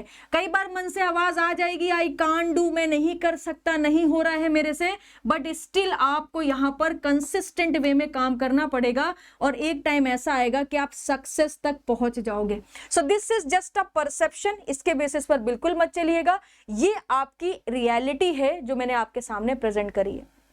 ठीक है भाई, अगर ऐसा कर सकते हो, आपके अंदर इतनी पावर और इतनी श्रद्धा है कि आप सारी चीजों के साथ डील कर सकते हो, then you most welcome in the journey of GATE examination. ठीक है, be like turtle not rabbit, इसका क्या मतलब है? मैं एक चीज आपको बताऊं, आज आप मेरे सेशन को देख के हो सकता है बहुत ज्यादा मोटिवेट हो जाओ। आपने आज ही से पढ़ाई स्टार्ट करी और 10 दिन में एकदम जान लगा दी, आप एकदम रैबिट की तरह भागे गेट की जर्नी में। ठीक है, तो हमेशा एक चीज ध्यान रखो, जब आपको बहुत लंबी सवारी करनी होती है ना, बहुत लंबी जर्नी को कंप्लीट करना होता है, तो आप हमेशा स्लो चलते हो ताकि रास्ते में थकान ना हो। आप अगर दौड़ने लगोगे तो आप जल्दी थक जाओगे, अगर आप पैदल पैदल चलोगे तो कई माइल्स तक आप पैदल चल सकते हो, आपको थकान बिल्कुल भी नहीं होने वाली। Just try to understand thing कि अगर आपको 1 and 1.5 ईयर की प्रिपरेशन अपनी कंटिन्यू रखनी है तो बहुत तेज भागने की जरूरत नहीं है, कछुए की चाल चलो, धीमे धीमे धीमे धीमे सब्जेक्ट्स को कंप्लीट करो, धीमे धीमे धीमे धीमे क्वेश्चंस को प्रैक्टिस करो, टेस्ट दो। ठीक है, और कंसिस्टेंट वे में करो, भागने दौड़ने की जरूरत नहीं है, ये भी पढ़ने वो भी पढ़ने, इधर से भी लाओ उधर से भी लाओ, ये भी कंटेंट लाओ, उनका भी एक्सेस मिल जाए, उनका भी स्टडी मटेरियल मिल जाए, पोस्टल स्टडी कोर्स भी 6 कोचिंग के मंगा के रख लिए मगर लगना एक भी नहीं है। तो ये जो आपकी रैबिट वाली चाल है ना, अभी इसको थोड़ा सा चेंज करो, B like turtle not rabbit. ठीक है, क्योंकि अगर आप इस स्टोरी से इंस्पायर्ड हो तो आपको पता है कि कछुए ने अपनी कंसिस्टेंट वे में धीमी चाल मेंटेन रखी और एक टाइम ऐसा आया कि कछुआ ही जीता और आपका जो रैबिट था वो हार गया। ठीक है, तो इस तरीके से आपको चीजों को सोचना है, पॉजिटिव माइंडसेट के साथ चलना है। अब 1 से 1.5 साल की प्रिपरेशन स्टार्ट करोगे तो there are number of ups and downs which will come during the time of journey. So खुद से ये बात पूछ लो, ups and downs will come during the preparation, so are you ready to face it? अब वैसे तो हो नहीं कि जो भी पीठ घुमा के भाग जाए, अप्स एंड डाउन्स हैं, जैसे अप आएंगे तो बहुत खुश हो गए, एक्सट्रीम लेवल पर चले गए, हंसी नहीं रुक रही है, और जैसे डाउन आए तो आंसू निकल आए, रोने लगे। ठीक है ना, तो ups and downs is the part of journey, it's not a journey. तो बहुत अच्छा चल रहा है तो बहुत खुश होने की जरूरत नहीं है, बहुत एटीट्यूड लाने की जरूरत नहीं है। अगर आपकी जर्नी में डाउन्स चल रहे हैं, आप ऐसे सब्जेक्ट के साथ डील कर रहे हो जो प्रॉपर तरीके से आप हैंडल नहीं कर पा रहे हो, बहुत ज्यादा आपको एफर्ट डालना पड़ रहा है, और डेफिनेटली पूरे मैकेनिकल का सिलेबस अगर आप देखोगे, अपनी ब्रांच का सिलेबस देखोगे, 1 से 2 सब्जेक्ट ऐसे होते हैं जो स्टूडेंट को हिला के रख देते हैं, बहुत लेवल पर जाके उसमें प्रैक्टिस करनी पड़ती है। तो उसमें आपको क्या करना है ना, इसको फेस करने की आदत डालनी है, भूलना नहीं है भाई कि भाग नहीं जाना है कि भाई अभी डाउन चल रहे हैं तो हम भाग गए, हमसे नहीं हो रहा है भाई, नहीं मैनेज हो पा रही हैं चीजें। ठीक है, सो अगर आप फेस कर सकते हो, you are most welcome. Now remove some words from your dictionary, अपनी डिक्शनरी से कुछ जो शब्द हैं वो कंप्लीटली एलिमिनेट कर दो, मजा नहीं आ रहा है, ये सब्जेक्ट बहुत बोरिंग है, मुझे इसमें बिल्कुल भी मजा नहीं आ रहा है, लेट्स स्किप दिस सब्जेक्ट। जैसे ही आपने सब्जेक्ट को स्किप करा, वो जो 95+ मार्क्स का बिलीफ सिस्टम आपने अभी डेवलप करा था वो तुरंत 60+ मार्क्स पर आके टिक जाएगा। तो अगर आप 2023, 2024 या उसके आगे की प्रिपरेशन प्लान कर रहे हो तो कोई भी सब्जेक्ट आपको नहीं छोड़ना है। 2022 में तो टाइम ही नहीं है, जितना छोड़ोगे भाई, जितना 1-2 सब्जेक्ट भी कर लोगे आपके लिए बहुत है। ठीक है ना, बट अभी आपके पास टाइम है तो ये डिक्शनरी से बिल्कुल हटा दो कि मजा नहीं आ रहा है। दूसरा, पूरा दिन बर्बाद कर लिया, बहुत ज्यादा गिल्ट हो रहा है यार मैंने पूरा दिन पढ़ाई नहीं करी, रात हो गई, कल से पढ़ेंगे, ठीक है ना। तो ये कल से पढ़ने वाला जो प्लान है ना, ये बिल्कुल नहीं, आज से अभी से जो भी करना है आज से और अभी से करना है। कल से कुछ नहीं होता है, कल किसी ने नहीं देखा, हम जिंदा हो ना हो, कल हो सकता है कि कुछ मेरी लॉटरी लग जाए तो फिर गेट की प्रिपरेशन ही ना करनी पड़े, ठीक है। सो जो करना है आज से अभी से करना है, तो ये भी शब्द आपकी डिक्शनरी में नहीं होना चाहिए। हमसे ना हो पाएगा, जैसे कि मैंने आपसे बोला कि एक पॉजिटिव माइंडसेट और एक पॉजिटिव बिलीफ सिस्टम जो है that plays a very important role, और ये बिलीफ सिस्टम ही है जो आपको 75 से 95 प्लस पर ले जाके फेंक देता है। तो ये चीज नहीं सोचनी है कि आपसे नहीं हो पाएगा, आपसे ही हो पाएगा। आप ही दुनिया में एक ऐसे हो जो मुझे नेक्स्ट ईयर एक अच्छी गुड न्यूज दे सकते हो कि मैम मेरा सिलेक्शन हो गया एंड मेरी रैंक भी बहुत अच्छी बनी और मेरा पीएसयू में भी सिलेक्शन हो गया, ठीक है। तो ये कुछ ऐसे पॉइंट्स है जो मुझे लगा आपके साथ डिस्कस करने चाहिए। ये सारे क्वेश्चंस के आंसर अपने माइंड में पहले कैलिब्रेट करो, then start the preparation for GATE examination. अब अगर आपने प्रिपरेशन के बारे में सोच लिया है, सारे क्वेश्चंस के पॉजिटिव आंसर मिल गए हैं, now try to understand the pillars of GATE examination. क्या क्या पिलर्स हैं, तो यहां पर देखो, बेसिक कंसेप्ट क्लैरिफिकेशन। सबसे पहला इंपॉर्टेंट काम है कि जो भी सब्जेक्ट पढ़ रहे हो उसका बेसिक क्लियर करो। बहुत एडवांस लेवल पर जाने की जरूरत नहीं है, बड़ी बड़ी स्टैंडर्ड मोटी मोटी स्टैंडर्ड बुक्स को फॉलो करने की जरूरत नहीं है। You just need to clear your basic for a particular subject. Fluid पढ़ रहे हो तो बेसिक्स क्लियर कर लो, सोम पढ़ रहे हो तो बेसिक्स क्लियर कर लो, इलेक्ट्रिकल पढ़ रहे हो तो बेसिक्स क्लियर कर लो। तो बेसिक कंसेप्ट की क्लैरिफिकेशन बहुत ज्यादा इंपॉर्टेंट है, तभी आप प्रॉपर तरीके से न्यूमेरिकल्स में परफॉर्म कर पाओगे। दूसरा इंपॉर्टेंट पिलर होता है कंसिस्टेंसी। आपने 10 दिन पढ़ाई करी, खूब जम के 10-10 घंटा पढ़ाई करी, फिर 5 दिन कंप्लीटली स्किप कर दिया, बॉडी में ब्रेकडाउन हो गया, 5 दिन पढ़ाई ही नहीं करी, फिर उसके बाद 10 दिन पढ़ाई करी, फिर 5 दिन नहीं पढ़ाई करी। तो उससे ज्यादा बेटर है कि आप 10 घंटा ना पढ़ के 5 ही घंटा पढ़ो, मगर कंसिस्टेंट वे में पढ़ो, because consistency plays a very important role in any competitive examination, not only GATE. तो आपको कंसिस्टेंट यहां पर रहना पड़ेगा। So this is your second pillar of GATE examination, जिसपे पूरा गेट ठहरा हुआ है, ठीक है ना।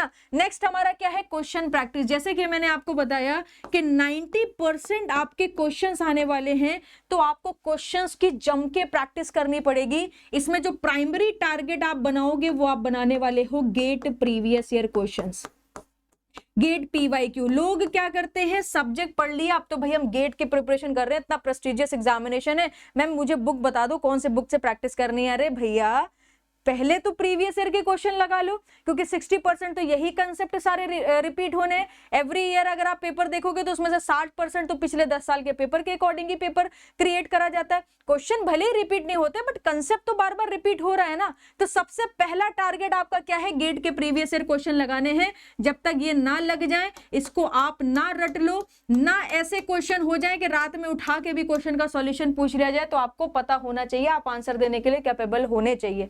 समझ आ रही बात? I am very serious about this, because आप लोग बहुत ही गलत गलत पाथ के ऊपर चलते हो, फिर सिलेक्शन नहीं होता, तो मुझे बहुत ज्यादा दुख होता है आप लोगों को बार बार रिपीट करते हुए देखते हुए, ठीक है। तो पहला प्राइमरी एम होगा गेट प्रीवियस ईयर के क्वेश्चन।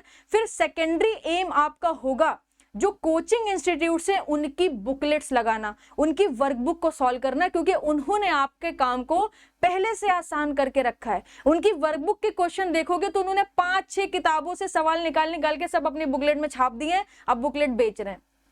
तो बेस्ट क्या है हमारे लिए, अगर आप बुक्स को देखोगे, books is not the GATE oriented content, उसमें नॉट रिलेटेड क्वेश्चंस भी आपको देखने को मिलेंगे, बट एज अ स्टूडेंट आप आइडेंटिफाई नहीं कर पाओगे कौन सा क्वेश्चन करना है, कौन सा क्वेश्चन स्किप करना है। सो इट्स बेटर कि जिस कोचिंग इंस्टीट्यूट ने ये सारे काम करके रखे, उसको थोड़ा सा पैसा दे दो और उसकी बुकलेट्स ले लो, उसकी वर्कबुक ले लो, उसी को सॉल्व कर लो, समझ लो आपने गेट के बुक के क्वेश्चंस लगा लिए गेट के लिए, ठीक है। तो पहला प्राइमरी एम होगा previous year question, then secondary aim होगा किसी भी कोई टॉप कोचिंग इंस्टीट्यूट की वर्कबुक ले लो, उसकी प्रैक्टिस कर डालो, सारे क्वेश्चन जब लग जाए, स्टिल अगर आपके पास टाइम है, then you can go for the some very good conventional question from the standard books, ठीक है, उधर आप जा सकते हो। देन रिवीजन, इसके लिए मैंने अलग से सारी चीजें सेटल डाउन करी हैं, ठीक है, तो इसको हम लोग लास्ट में डिस्कस करेंगे। This is also the pillar of GATE examination, बहुत बहुत बहुत इंपॉर्टेंट है। बच्चे प्रिपरेशन स्टार्ट करते हैं, एक सब्जेक्ट पढ़ा कंप्लीटेड रख दिया, दूसरा सब्जेक्ट पढ़ा कंप्लीटेड रख दिया, तीसरा सब्जेक्ट पढ़ा कंप्लीटेड रख दिया,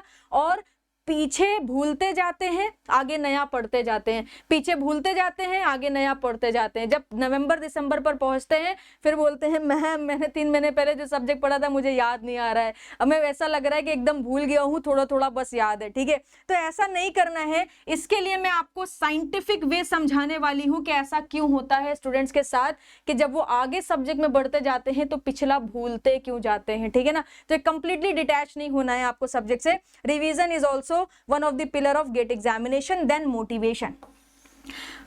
ठीक है भाई, this is also plays a very important role. Motivation, internal motivation होना चाहिए कि हाँ हम ये करना चाहते हैं। क्या कोई मुझे आके मोटिवेट करता है कि मैम पढ़ाओ, ठीक है आप बहुत अच्छा पढ़ाते हो, आप पढ़ाते रहो, लेट टीच मैम, कुछ इस तरीके से तो मुझे कोई नहीं बोलता है ना। I am a self motivated person, मुझे पता है मुझे अपनी लाइफ में क्या करना है, टीचिंग करनी है, टीचिंग इज माय करियर। अगर मैं इसको बेटर तरीके से करूंगी, बेटर तरीके से पढ़ाऊंगी तो मैं लाइफ में ग्रो करती चली जाऊंगी। सो this is my internal motivation.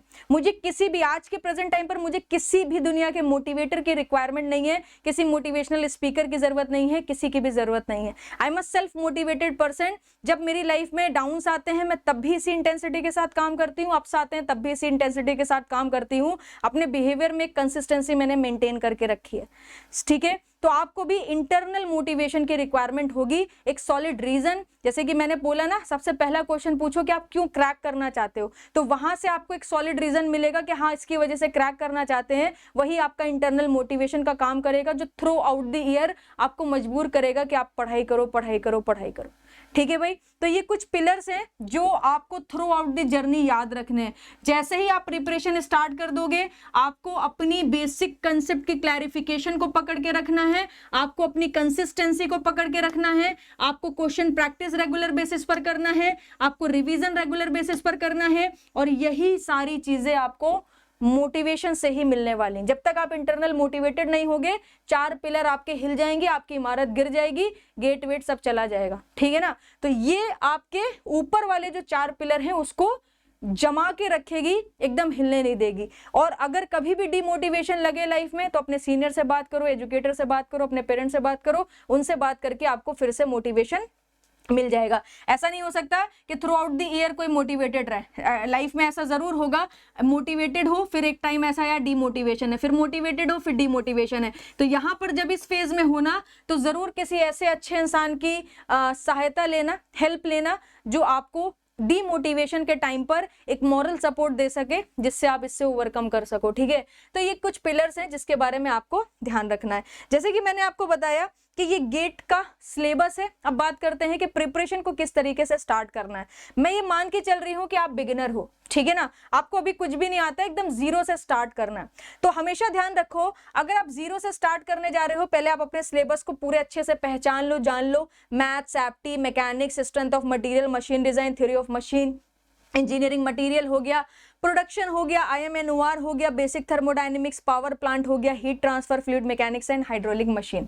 अगर आप एकदम बिगिनर हो तो आपको 2 सब्जेक्ट को सबसे पहले कवर करना होगा। एक पहला हो गया इंजीनियरिंग मैथमेटिक्स, दूसरा हो गया इंजीनियरिंग मैकेनिक्स। क्योंकि आप कोई भी सब्जेक्ट पढ़ोगे, मैथमेटिकल डेरिवेशंस आएंगे, पार्शियल डिफरेंशिएशन आएगा, इंटीग्रेशन आएगा, मास एक्यूमुलेशन आएगा। ये सारी चीजें समझने के लिए, ये सारी चीजों में कमांड करने के लिए मैथमेटिक्स आपकी बेस्ट होनी चाहिए, मैथमेटिक्स में आपकी कमांड अच्छी होनी चाहिए। तो आपको सबसे पहले क्या करना है, आपकी जो मैथमेटिक्स है उसको आपको कवर करते चलना है।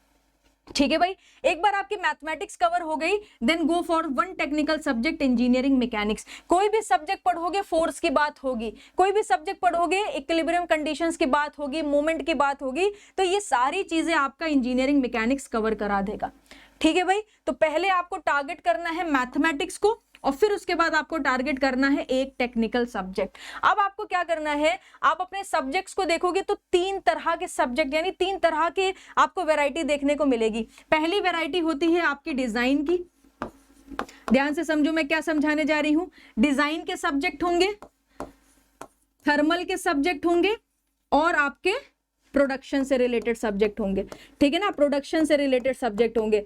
तो यहां पर फायदा क्या है, प्रोडक्शन से रिलेटेड जो सब्जेक्ट है उसमें आपस में कनेक्टिविटी बनी होती है, एक सब्जेक्ट दूसरे सब्जेक्ट को समझने के लिए हेल्प करता है। इन अ सिमिलर मैनर जो थर्मल के सब्जेक्ट है, एक सब्जेक्ट दूसरे के सब्जेक्ट को समझने में हेल्प करेगा, तो इसका भी क्या है, ग्रुपिज्म है। यहाँ पर बेसिकली कह सकते हैं फ्रेंड्स का ग्रुप है। आपको अगर किसी एक फ्रेंड के साथ दोस्ती करनी है तो पूरे ग्रुप के साथ आपको दोस्ती करनी पड़ जाएगी, तब आप उस पूरे ग्रुप के लीडर बन सकते हो, ठीक है ना, उस पूरे ग्रुप के लीडर बन सकते हो। जैसे कि अगर मैं डिजाइन की बात करूं तो सबसे पहला जो सब्जेक्ट है वो आपको पढ़ना है मैकेनिक्स। ध्यान से समझना, क्योंकि sequence plays a very important role. आप कभी भी कुछ भी नहीं पढ़ सकते अगर आप सिस्टमैटिक वे में प्रिपरेशन नहीं करोगे, so you are not going to score 95 plus marks. Okay, तो डिजाइनिंग में सबसे, अगर मैं सीक्वेंस के पॉइंट ऑफ व्यू से बात करूं तो सबसे पहले आपको मैकेनिक्स को कवर करना है, ठीक है भाई, मैकेनिक्स हो गया।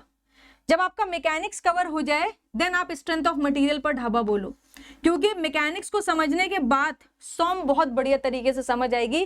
पूरी सॉम इक्विलिब्रियम कंडीशन पर एंड आइदर साइड कंडीशन पर बेस्ड है। इसको अच्छे से कर लिया तो ये बेटर तरीके से समझ आने वाला है। सोम को कवर करने के बाद आपको क्या करना है, एमडी को पढ़ना है, मशीन डिजाइन को पढ़ना है, ठीक है ना। सोम को कवर करने के बाद मशीन डिजाइन कवर करना है। अगर आपने सोम कवर नहीं करी, डायरेक्टली मशीन डिजाइन पढ़ने बैठ गए तो प्रॉब्लम होगी, क्योंकि सबसे पहले आप मटेरियल की स्ट्रेंथ के बारे में जानते हो, फिर ये डिसाइड करते हो कि ये मटेरियल अब कहां पर हम यूज कर सकते हैं, किस किस जगह पर हम डिजाइनिंग कर सकते हैं। स्ट्रेंथ के बारे में पता नहीं होगा तो आप कैसे, जैसे कि अगर आपको एक रिमोट बनाना है तो आपने देखा ना, ये मेटल का थोड़ी ना बना दिया, आपने वर्किंग देखा कि भाई इस डिवाइस का क्या वर्क होने वाला है। आपने सोचा सिंपल अगर हम इसमें प्लास्टिक का भी यूज कर लेंगे तो काम चल जाएगा, तो आपने मटेरियल कौन सा यूज कर लिया, प्लास्टिक यूज कर लिया इन प्लेस ऑफ मेटल। अगर आपको स्ट्रेंथ की समझ नहीं होती तो हो सकता है आप कास्ट आयरन का बना देते हैं रिमोट, ठीक है ना। तो पहले क्या करना है, सोम पढ़ना है, देन एमडी पढ़ना है, देन यहां पर एक और सब्जेक्ट मैं ऐड कर रही हूं, थ्योरी ऑफ मशीन, ठीक है भाई। तो ये सीक्वेंस आपको मेंटेन रखना है जब आप डिजाइनिंग के सब्जेक्ट्स के साथ डील करोगे। थर्मल की बात करते हैं, सबसे पहले आपको यहां पर क्या पढ़ना है, बेसिक थर्मोडायनेमिक्स। बेसिक थर्मोडायनेमिक्स से भी आप स्टार्टिंग कर सकते हो और फ्लूइड मैकेनिक्स से भी आप स्टार्टिंग कर सकते हो। अगर फ्लूइड मैकेनिक्स पढ़ ली है तो हाइड्रोलिक मशीन दोबारा साथ में पढ़ लेना, मतलब फ्लूइड समझ आ गई तो हाइड्रोलिक मशीन के साथ बेटर तरीके से डील कर पाओगे। तो चाहे ये दोनों को पहले कर लो, चाहे बेसिक थर्मोडायनेमिक्स को पहले कर लो। जब बेसिक थर्मोडायनेमिक्स हो जाएगा फिर आप अप्लाइड थर्मोडायनेमिक्स की तरफ बढ़ोगे, ठीक है भाई। जब बेसिक थर्मोडायनेमिक्स हो जाएगा फिर आप अप्लाइड थर्मोडायनेमिक्स की तरफ बढ़ोगे, और एक बार अप्लाइड थर्मोडायनेमिक्स हो जाए फिर आप आईसी इंजन की तरफ जा सकते हो, आईसी इंजन की तरफ जा सकते हो और आरएसी की तरफ आप जा सकते हो, ठीक है ना। डायरेक्ट इस पर जंप मत करना या डायरेक्ट अप्लाइड पर जंप मत करना, क्योंकि अगर बेसिक में properties of the pure substance की अच्छी समझ नहीं है तो अप्लाइड में कोई भी ब्रेटन साइकिल और रैंकाइन साइकिल आपको समझा नहीं सकता, बिल्कुल भी समझ नहीं आने वाला। तो सीक्वेंस यही मेंटेन होना चाहिए, चाहे डिजाइनिंग के साथ डील करो, चाहे थर्मल वाले सब्जेक्ट के साथ डील करो, और फिर आप एचटी को भी यहां पर इंक्लूड करा सकते हो, that is your heat transfer, ठीक है भाई। प्रोडक्शन की अगर मैं बात करूं तो सबसे पहले इंजीनियरिंग मटेरियल को पढ़ लो, जिसे हम लोग मटेरियल साइंस के नाम से भी जानते हैं, ठीक है ना। मटेरियल साइंस आपने कवर कर लिया, then go for the manufacturing engineering. फिर आपको मैन्युफैक्चरिंग, आपने एक बार मटेरियल की अच्छी समझ रख ली, मटेरियल की टेस्टिंग कर ली, अब आप प्रोडक्ट को बना सकते हो, डिफरेंट मैन्युफैक्चरिंग प्रोसेस आप समझ सकते हो। ये आपका हो जाए फिर आप इंडस्ट्रीज में जाके IMNOR पढ़ सकते हो। लाइक आप क्या कर सकते हो, IMNOR को कवर कर सकते हो, प्रोडक्शन कर सकते हो। आपको समझ आ गया, आपने सारे मैन्युफैक्चरिंग प्रोसेस पढ़ लिए, आपने मटेरियल की समझ है, अब आप यहाँ पर प्रोडक्शन कर सकते हो, आप एक कंपनी चला सकते हो, ठीक है ना। तो ये आप देख सकते हो, दिस इज द सीक्वेंस। और इन सब को कनेक्ट कौन करता है, इन सब को कनेक्ट करता है आपका इंजीनियरिंग मैथमेटिक्स। तो सबका बाप कौन है, सबका बाप है इंजीनियरिंग मैथमेटिक्स। ये अगर आपने अच्छा कर लिया तो आप ये जितने भी सब्जेक्ट लिखे हैं सबके डेरिवेशन बस मस्त एकदम झमाझम समझ आने वाले हैं, कोई भी दिक्कत आपको नहीं होगी, ठीक है। तो पहले ये करो, देन मैकेनिक्स कर लिया, ठीक है। तो सोम मशीन डिजाइन टोम आप, अगर आपका सीक्वेंस बन रहा है आप लगातार कर सकते हो सकता है सीक्वेंस ना बने, फ्लूइड मैकेनिक्स पढ़ सकते हो, थर्मोडायनेमिक्स, मतलब इनिशियल मैं सब्जेक्ट्स बता रही हूँ, आप मैकेनिक्स कर लो, सोम कर लो, फिर basic thermodynamics FM hydraulic machine कर सकते हो, इधर इंजीनियरिंग मटेरियल स्टार्ट कर सकते हो। कहीं पर भी जंप करो, एक सब्जेक्ट कंप्लीट करने पर इधर जंप करना है कर सकते हो, इधर जंप करना है कर सकते हो, मगर ये सीक्वेंस को मेंटेन रखना। फिर जब इधर आओगे ना तो सोम करना, इधर आने के बाद ऐसा नहीं है कि मशीन डिजाइन करने लगे, इधर फ्लूइड मैकेनिक्स हाइड्रोलिक मशीन कर लिया तो ऐसा नहीं है अप्लाइड करने लगे। हमको पता है अप्लाइड को समझने के लिए बेसिक थर्मो की रिक्वायरमेंट होगी, तो हम इधर से बेसिक पढ़ने लगे। इधर इंजीनियरिंग मटेरियल कर लिया, तो जब वापस लौट के आएंगे तो आईएमओआर की तरफ ना आके मैन्युफैक्चरिंग की तरफ बढ़ेंगे। तो आप डिपार्टमेंट वाइज शिफ्ट कर सकते हो, मतलब कैटेगरी वाइज शिफ्ट कर सकते हो, बट सीक्वेंस मेंटेन रखोगे तो आपके लिए बहुत ही बेटर रहने वाला है। ठीक है, अब अगर मैं यहां पर इस पूरे सब्जेक्ट के कंप्लीशन की बात करूं, यहां पर चाहे सिविल के सब्जेक्ट रख दो, चाहे मैकेनिकल के सब्जेक्ट ऑलरेडी रखे हैं, चाहे सीएस के रख दो, चाहे इलेक्ट्रिकल के रख दो, इसका जो अप्रोक्सीमेट आवर्स होता है ये 800 आवर्स का पूरा कोर्स होता है। अगर आप किसी भी ऑफलाइन कोचिंग इंस्टीट्यूट में पढ़ते हो, ऑनलाइन कोचिंग इंस्टीट्यूट में पढ़ते हो, सेल्फ स्टडी करते हो, कहीं यूट्यूब से वीडियो को सर्च करके, प्लेलिस्ट को सर्च करके पढ़ाई करते हो, स्टिल 800 आवर्स का पूरा आपका सिलेबस है। ठीक है भाई, तो यहां पर मैं आगे बात करती हूं टाइम मैनेजमेंट के बारे में। अगर आप कॉलेज गोइंग स्टूडेंट हो, बात को समझना, आप कॉलेज गोइंग स्टूडेंट हो, आप वर्किंग स्टूडेंट हो, आप किसी कंपनी में जॉब कर रहे हो, तो आपको यहां पर क्या करना है, 4 to 5 आवर पर डे का टारगेट बनाना है। 4 to 5 आवर पर डे का टारगेट बनाना है। और एक चीज हमेशा ध्यान रखिए, ऐसा नहीं है कि अगर साल में 365 दिन होंगे तो आप 365 दिन 4 से 5 घंटा पढ़ाई कर पाओगे। इसमें से बहुत सारे ऐसे दिन होंगे जिसमें आप बिल्कुल पढ़ाई नहीं कर पाओगे, कुछ मेडिकल इमरजेंसी आ गई, घर में शादी पड़ गई, कुछ बहुत ज्यादा अर्जेंट काम आ गया, ठीक है ना, तो उसको like as a guilty factor अपने मन में मत बनाना कि भाई आज मैं 2 दिन पढ़ नहीं पाया तो उसके लिए दुख मना रहे, 6 दिन दुख मना लिया, ठीक है ना। 2 दिन नहीं पढ़ पाए, कंप्लीटली ओके, लाइफ में ऐसे दिन आएंगे आप नहीं पढ़ाई कर पाओगे, there are other things also. हम एकदम तो डिटैच हो नहीं गए दुनिया से, ठीक है ना, we are connected with the family, we are connected with the society, तो हमें बीच बीच में छोटे छोटे काम पढ़ते रहेंगे, ठीक है, मगर क्या है 4 to 5 आवर्स हमें एवरेज लेके चलना है। अब कभी 4 घंटा पढ़ लिया, कभी 5, कभी 6 भी हो सकता है, और ऐसा भी हो सकता है कभी आप 3 ही घंटे पढ़ाई कर पाए। तो ऐसा स्टिक ना हो कि 5 पढ़ना है तो 5 ही पढ़ना है, 4 पढ़ना है तो 4 ही पढ़ना है, like there is a range.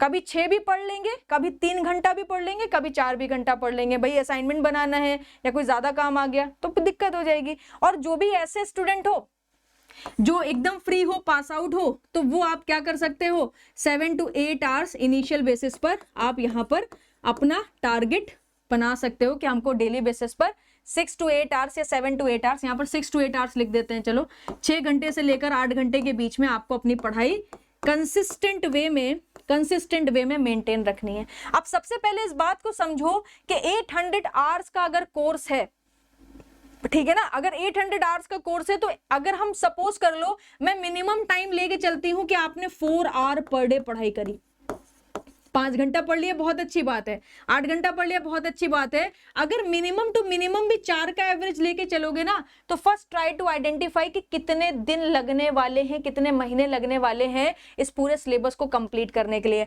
आपके पास टाइम कितना है, आपके पास अप्रोक्सीमेटली 14 मंथ्स है, अभी 13-14 मंथ्स हैं आपके पास, ठीक है ना, फॉर गेट 2023। 2024 के लिए आप टाइम बढ़ा लो, जितना टाइम आप ऐड करोगे भाई, जितना भी अगर आप हलवा बना रहे हो, जितनी शक्कर डालोगे उतनी मिठास मिलेगी, ठीक है। तो यहाँ पर अगर आप 14 मंथ्स में जितना टाइम बढ़ा लोगे, उतनी नंबर ऑफ टाइम रिवीजन करोगे, उतना कंसेप्ट अच्छा होगा, उतनी प्रैक्टिस करोगे तो और रिजल्ट अच्छा होता चला जाएगा। मगर क्या है, एक बेसिक तो आपको रखना ही है, मिनिमम तो रखना ही है, तो ये 14 मंथ्स आपके फिक्स हैं, ठीक है। अब सपोज कर लो आपके 800 आवर्स हैं और आपने 400 आवर्स पर डे के हिसाब से पढ़ाई करना शुरू करा, तो कितना हो गया, आपको 200 डेज की रिक्वायरमेंट होगी। 200 डेज की रिक्वायरमेंट होगी, सिर्फ सिलेबस कंप्लीशन में आपको 200 डेज चले जाएंगे। अगर मैं इस 200 डेज को 30 से डिवाइड करा दूं तो मुझे कितना मिल जाएगा, 6 3 18, ठीक है, 6.67, यानी अप्रोक्सीमेटली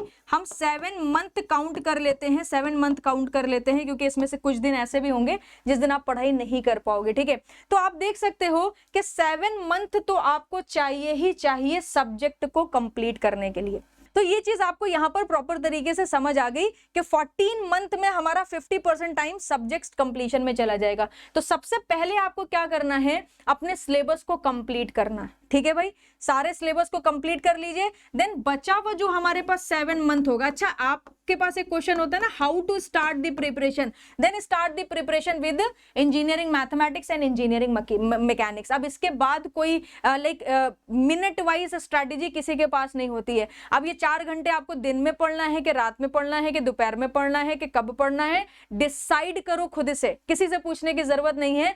आप जिस पर्टिकुलर टाइम पर सबसे ज्यादा एक्टिव रह पाओ, जैसे कि बहुत सारे स्टूडेंट मॉर्निंग स्टूडेंट होते हैं, 4 बजे उठ जाते हैं आराम से, कोई दिक्कत नहीं होती उनको, तो सुबह के 4 घंटे पढ़ाई कर लो। बहुत सारे बच्चे, जैसे कि मुझे पर्सनली पूछोगे, I am not a morning person, मैं सुबह बिल्कुल नहीं उठ सकती, मैं रात में जगती हूँ 3 बजे 4 बजे तक, तो मैं रात के 3-4 घंटे यूटिलाइज करूंगी, ठीक है ना। तो ये किसी से पूछने की जरूरत नहीं कि मेरा दोस्त सुबह पढ़ता है तो हम सुबह पढ़ेंगे, या मेरा दोस्त रात में पढ़ता है तो रात में पढ़ेंगे, या वो वाले एजुकेटर तो हमसे बोल रहे थे कि दोपहर में पढ़ना 12 से 4 तो मैं 12 से 4 पढ़ूंगा, ऐसा नहीं करना, ठीक है। जो आपके पास इफेक्टिव 4 इयर्स हो वो आप गेट एग्जामिनेशन को दो, सेमेस्टर की टेंशन लेने की जरूरत नहीं है। आप गेट की प्रिपरेशन नहीं भी करोगे तब भी आप पढ़ाई नहीं करने वाले सेमेस्टर के लिए। मुझे पता है आप सभी लोग 1 नाइट स्टैंड करते हो बुक्स के साथ, फिर सेमेस्टर एग्जाम देके आते हो और पास भी हो जाते हो, तो उसको उसी लेवल पर रखो, उतनी ही अहमियत दो, क्योंकि अभी आप लॉन्ग टर्म प्रिपरेशन के बारे में सोच रहे हो तो उधर इतना ज्यादा फोकस करने की जरूरत नहीं। इतना करो कि 60-65% बस मेंटेन रहे, मोर देन इनफ है। डिग्री की जरूरत कभी जीवन में कहीं नहीं पड़ने वाली, ठीक है। तो 60 से ऊपर मेंटेन रखोगे तो कोई भी दिक्कत वाली बात आपके लिए नहीं होगी, और इतना करना बहुत इजी है, ये बात मुझे पता है, बिकॉज मैं खुद बीटेक करके आई हूँ 4 साल का, मुझे पता है मैं कैसे पास होती थी, कैसे मेरा 80+ मेंटेन है, 80% प्लस मेरी मार्कशीट मेंटेन है, ठीक है। तो वो चीज आपको थोड़ा सा ध्यान रखना है। तो 7 मंथ में आप 1 बाई करके सारे सब्जेक्ट को कंप्लीट करोगे। सीक्वेंस मैंने आपको बता दिया है कि किस तरीके से आपको सीक्वेंस रखना है। अब इसको अपने हिसाब से मोल्ड करो, अपने हिसाब से टाइम निकालो, और अगर कॉलेज गोइंग स्टूडेंट हो तो कोशिश करो जो भी कॉलेज के टाइम पीरियड आपको फ्री मिल गया है, कोई घंटा फ्री मिल गया या लंच में टाइम मिल गया, तो just try to revise this subject. आपने जो भी रात में पढ़ा या सुबह पढ़ा तो वो जाके आपने अपने कॉलेज में ही रिवाइज कर लिया। दूसरी इंपॉर्टेंट चीज है, कॉलेज की जितनी भी पढ़ाई है, जितना भी काम है, जितना भी असाइनमेंट है, वो कॉलेज में ही खत्म करके आओ, घर में वो लेके आने की बिल्कुल भी जरूरत नहीं है। जब आप घर आओगे तो कॉलेज का पूरा काम खत्म करके आओगे। कोई बहुत ज्यादा काम होता नहीं है, बहुत सारे पीरियड फ्री जाते हैं, जो भी असाइनमेंट है, ये है वो है, सब आप अपना लाइक दोस्तों यारों से बनवा लो, खुद से बना लो। कॉलेज का काम कॉलेज में ही खत्म होना चाहिए, क्योंकि घर पे एक बहुत बड़ा मिशन आपका चल रहा है, GATE mission, mission GATE 2023, mission GATE 2024, ठीक है। तो ये कॉलेज के स्टूडेंट्स के लिए हो गया। अगर आप कंप्लीटली फ्री हो तो आप देख सकते हो जो 7 मंथ में खत्म होने वाला सिलेबस है वो आप 4 मंथ में, 5 मंथ में भी कवर कर सकते हो, अगर आप कंप्लीटली फ्री हो। अगर आप कॉलेज गोइंग या जॉब गोइंग स्टूडेंट हो तो आप 7 मंथ में सिलेबस को कंप्लीट कर सकते हो, ठीक है। 9 to 5 या 8 to 7 की जॉब होती है, उसके बाद आप टाइम निकाल ही लोगे। बाकी संडे सभी लोगों को पूरा फुल मिलता है, तो उसमें फुल डे पढ़ाई करो या पूरा सब्जेक्ट रिवाइज कर लो, जैसे भी आपकी इच्छा हो, ठीक है ना। रिवीजन अभी मैं बताने वाली हूँ कैसे आपको रिवीजन करना है। तो जो बचे हुए 7 मंथ होंगे, फिर आप क्या कर सकते हो, ये बचे हुए 7 मंथ में आपको एक पिलर यूज करना है, रिवीजन, ठीक है ना। जैसे कि मैंने आपको बताया था, एक पिलर क्या है, जैसे कि मैंने आपको बताया था, एक पिलर क्या है, रिवीजन आ जाएगा। दूसरा पिलर क्या है, क्वेश्चन प्रैक्टिस, ठीक है ना। दूसरा पिलर भी यहां पर आ जाएगा, क्वेश्चन प्रैक्टिस। कंसिस्टेंसी आपने मेंटेन रखी, मोटिवेशन आपका बिल्कुल भी नहीं गया, और बेसिक कंसेप्ट की क्लैरिफिकेशन आप फर्स्ट 7 मंथ में ले चुके हो। अब जो कंसेप्ट है उसको आपको और इंप्रूव करना है with the help of revision, with the help of question practice and with the help of the test series, ठीक है भाई, टेस्ट सीरीज। तो ये कुछ ऐसी चीजें हैं जो आपको बचे हुए 7 मंथ में करनी है, एंड ट्रस्ट मी टाइम बिल्कुल भी पता नहीं चलेगा कि 14 मंथ्स आपके कैसे गुजर जाएंगे। तो ये इस तरीके से आपको अपनी प्रिपरेशन स्टार्ट करनी है गेट एग्जामिनेशन के लिए, और जितना प्रैक्टिस करोगे, जितने नंबर ऑफ टाइम रिवीजन करोगे, उतना ज्यादा बेटर आप परफॉर्म करने वाले हो। प्रॉपर डिसिप्लिन, एक प्रॉपर पॉजिटिव माइंडसेट के साथ बस आपको आगे बढ़ने की रिक्वायरमेंट है, ठीक है। आगे बात करते हैं रेफरेंसेस एंड रिसोर्सेज। अगर आप बिल्कुल भी एलिजिबल नहीं हो कहीं पर कोचिंग करने के लिए तो एनपीटीईएल के कोर्सेज को फॉलो करो, क्योंकि एनपीटीईएल से अच्छा कंटेंट कहीं नहीं है। इवन एजुकेटर भी एनपीटीईएल से पढ़ के ही कई बार पढ़ा देते हैं, बट आप जानते हो एक कान से बात जब दूसरे कान पे जाती है तो जो सबसे आखिरी में सुनेगा तो बात बदल जाती है। इन अ सिमिलर मैनर एनपीटीईएल से अगर आप कंटेंट सीखोगे तो आप इनका 50% एक्सट्रैक्ट कर पाओगे, फिर आप किसी दूसरों को दोगे तो वो 40% एक्सट्रैक्ट कर पाएगा, तो क्वालिटी कहीं ना कहीं डिग्रेडेट होती है। तो आप एनपीटीईएल के लेक्चर्स फॉलो कर सकते हो। अभी गेट के लिए पोर्टल भी बना दिया है इन्होंने कंप्लीटली फ्री, वहां से फॉलो करिए, मेरे लेक्चर्स को फॉलो करिए।